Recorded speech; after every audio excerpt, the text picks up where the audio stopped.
આ બધાને ખબર હશે કે ઘણી વખતે એવા ઇનપુટ્સ આવતા હોય છે કે જે ઇમ્પોર્ટન્સ ધરાવતી ઇન્ડિયન ગવર્મેન્ટની જુદી જુદી વેબસાઇટ છે એમાં ઘણા બધા હેકર્સ જે છે આના ઉપર અટેક કરતા હોય છે. ઓપરેશન સિંદૂર દરમિયાન ઘણી બધી એ રીતના ઇનપુટ્સ આવતા હતા. એ બંને મળીને એક એનોન્સેક નામનો એક ટેલિગ્રામ ગ્રુપ ચલાવી રહ્યા છે જે ઇન્ડિયન વેબસાઇટ્સને આ લોકો હેક કરે છે. આ બાબતની માહિતી જે છે વિથ સ્ક્રીનશોટ વિથ પુરાવા આ લોકો એક ગ્રુપમાં નાખી રહ્યા છે. અને સાથે સાથે દેશ વિરુદ્ધના જે ઘણા બધા કમેન્ટ છે એ પણ આ વેબસાઇટ ટેલિગ્રામ ચેનલ ઉપર એ લોકો કરી રહ્યા છે. ઓપરેશન સિંદૂર સમયે પણ આ લોકોની એક્ટિવિટી વધી ગઈ હતી કે જે બંને જે છોકરાઓ છે એ 12th પાસ નથી, પરંતુ લાસ્ટ 6-8 મહિનાથી એ લોકોએ સાયબરના ફિલ્ડમાં ઘણા જ એક્ટિવ છે. યુટ્યુબ અને બીજા ચેનલ્સ મારફતે એ લોકોએ ઘણો બધો ટેકનિકલ જ્ઞાન અર્જિત કરેલ છે.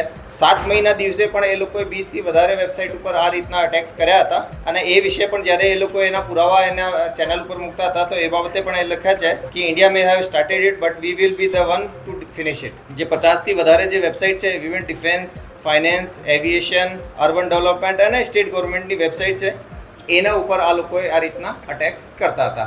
આ બાબતે અમે આઈટી એક્ટ 43 અને 66F જે સાયબર ટેરરિઝમના ઓફેન્સ પરિભાષિત કરે છે એની અંદર અમે આ એફઆઈઆર રજીસ્ટર કરી છે અને આગળની કાર્યવાહી હાલ ચાલુ છે.